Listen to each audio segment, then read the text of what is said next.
Cześć! Dzisiaj opowiem Ci o sposobach montażu roweru na Packrafcie. Na początku może kilka słów o tym, czym jest bike-rafting.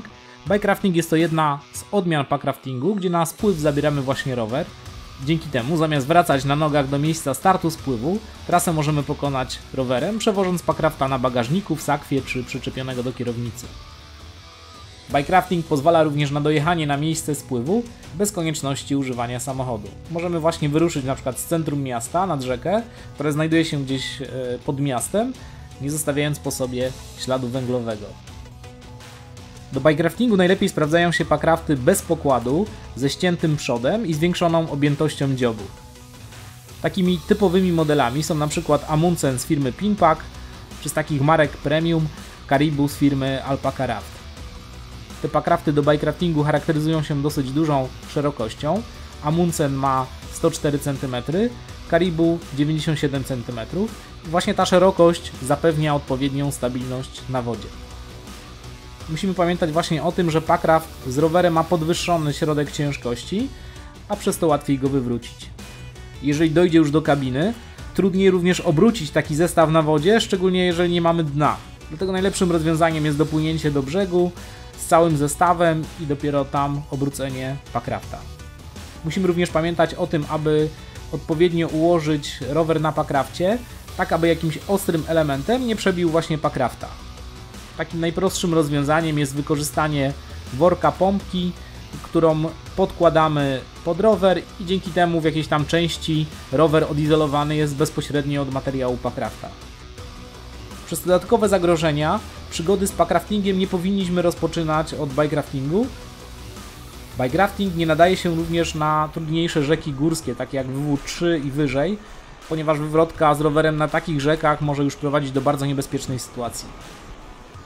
Jednym z najważniejszych aspektów montażu roweru na packrafcie jest zachowanie równowagi całego zestawu z odpowiednią przestrzenią do wygodnego wiosłowania. Jeżeli nasz packraft z rowerem będzie przechylony w którąś stronę, oprócz większego prawdopodobieństwa wywrotki, będzie również delikatnie skręcał. Nasze ciało nieświadomie również będzie stale ustawione w przechyle, aby kompensować właśnie tą nierównowagę i już po krótkim odcinku możemy odczuwać ból wynikający z nienaturalnego ułożenia. Problem ten będzie potęgowany przez większy i cięższy rower. Pierwsze próby z bike-raftingiem należy rozpocząć na płaskiej stojącej wodzie, np. na jeziorze, żeby sprawdzić, w jakiej konfiguracji nasz zestaw będzie idealnie wyważony. Do montażu roweru używamy pasów montażowych lub troków. Nie nadają się do tego linki gumowe z haczykami, które w trakcie pokonywania przeszkody mogą się wypiąć i z dużą energią uderzyć nas np. w oko. Bez względu na sposób montażu roweru musimy ułożyć go tak, aby bez ograniczeń włożyć wiosło do wody na wysokości stopy. Jeżeli to wiosło będzie blokowane np. przez koło, no to będziemy wykonywać krótsze pociągnięcia wiosłem, a przez to będziemy szybciej się męczyli.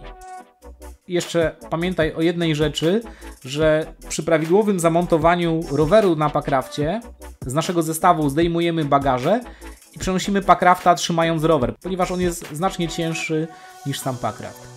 Teraz przedstawię Ci najpopularniejsze sposoby zamontowania roweru na packrafcie. Pierwszym takim sposobem to jest odkręcenie dwóch kół w rowerze. Ten sposób montażu sprawdzi się najlepiej dla większych rowerów typu np. fatbike. Niestety zabiera on najwięcej czasu, ponieważ odkręcamy dwa koła i dla poprawnego montażu używamy aż 7 troków lub taśm bagażowych. Odkręcenie obu kół sprawdza się również przy packraftach z pokładem, ponieważ przeszkadzający pedał roweru możemy umieścić poza burtą packrafta. Początkowy brak równowagi packrafta po montażu ramy poprawiamy na późniejszym etapie przez odpowiednie ułożenie kół na ramię roweru. I w pierwszym etapie właśnie montujemy samą ramę, wykorzystując 4 ringi na dziobie packrafta. Jeżeli zrobimy to za pomocą 4 pasów montażowych, rower będzie bardzo stabilnie przyczepiony do packrafta. Przy 2 pasach może się delikatnie przesuwać w trakcie płynięcia, czy jak będziemy przenosić nasz zestaw. Tylnia przerzutka i przednia zębatka skierowane są tutaj w górę. Z góry widzimy również przednią część widelca kierownicy. Takie ułożenie ramy rowerowej daje nam dużo przestrzeni na nogi. W kolejnym etapie do ramy montujemy koła za pomocą 3 taśm, przy czym wolnobieg tylnego koła powinien skierowany być do góry. 2 taśmy montujemy na zewnątrz kół i jedną na środku, która łączy oba koła z ramą. to właśnie na tym etapie możemy idealnie wyważyć nasz zestaw w zależności od tego, gdzie ułożymy koła.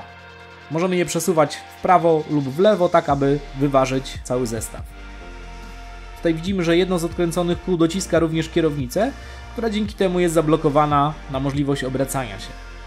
Wadą odkręcania obu kół w rowerze jest pozostawienie nieosłoniętej tylnej przerzutki, która po uderzeniu np. w drzewo lub skałę może ulec uszkodzeniu, dlatego taki sposób montażu roweru najlepiej sprawdzi się na wodach otwartych i szerokich rzekach, które nie posiadają dużej ilości przeszkód. Drugim sposobem montażu roweru na packrafcie jest odkręcone przednie koło. Jest to najczęściej stosowany montaż roweru na packrafcie, który jest dosyć szybki. Odkręcenie przedniego koła ze względu na brak łańcucha jest bezproblemowe i czyste, a dodatkowo jeden osobny element w postaci koła powoduje, że nie musimy używać tak dużej ilości pasów bagażowych. Przy takich łatwiejszych rzekach wystarczą nam zaledwie 3 pasy. Montaż roweru z odkręconym przednim kołem sprawdzi się przy średniej wielkości rowerach, ponieważ w tym przypadku równowagę zestawu łapiemy tylko za pomocą jednego koła, którym dociskamy widelec przedni i kierownicę. Tutaj jak widzimy, w tej konfiguracji tylna przerzutka jest już chroniona przed potencjalnymi przeszkodami. Niestety rower dosyć mocno odstaje poza obrys packrafta, dlatego przepływanie przez wąskie przesmyki będzie utrudnione. Pewnym rozwiązaniem tego problemu jest jakby trzeci sposób montażu, gdzie również odkręcamy przednie koło, ale rower układamy wzdłuż packrafta.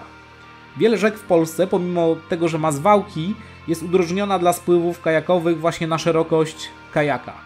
Packraft z rowerem ułożony prostopadle niestety nie zmieści się w większości wąskich przesmyków.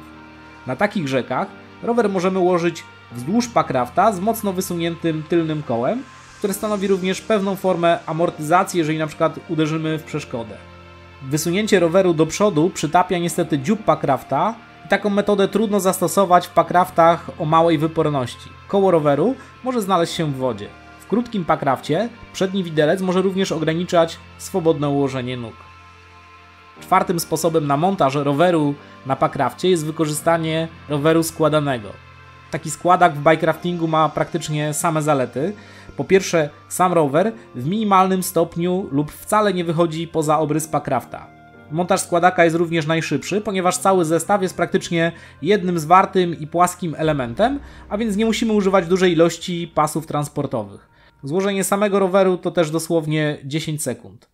Dzięki temu, że rowery takie mają również składane pedały, umożliwiają dowolne ułożenie roweru na packrafcie i sprawdzą się również przy packraftach, które mają pokład.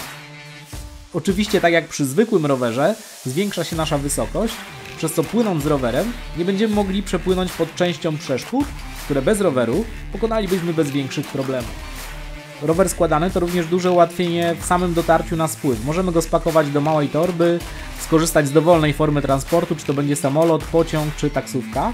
I w naszym samochodzie nie musimy też montować bagażników dachowych, ponieważ do zwykłego bagażnika samochodowego spokojnie możemy wrzucić nawet 2 rowery składane.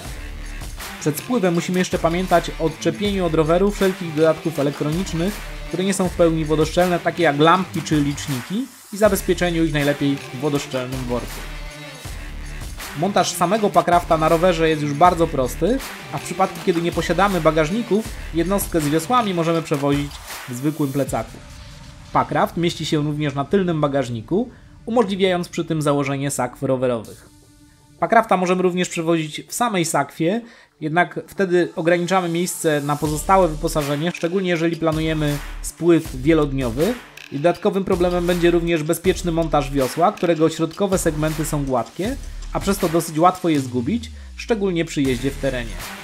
Po zamontowaniu roweru na packrafcie pozostaje nam jeszcze umiejscowienie sakw lub plecaka, który w normalnej konfiguracji płynie w miejscu, gdzie znajduje się rower. Jeżeli nie posiadamy T-zipa, sakwy rowerowe możemy umieścić z tyłu lub przy jednej sakwie możemy zabrać ją do kokpitu. Umieszczenie sakwy między nogami jest mniej bezpiecznym rozwiązaniem, ponieważ w przypadku kabiny wydostanie się z packrafta może być nieco trudniejsze.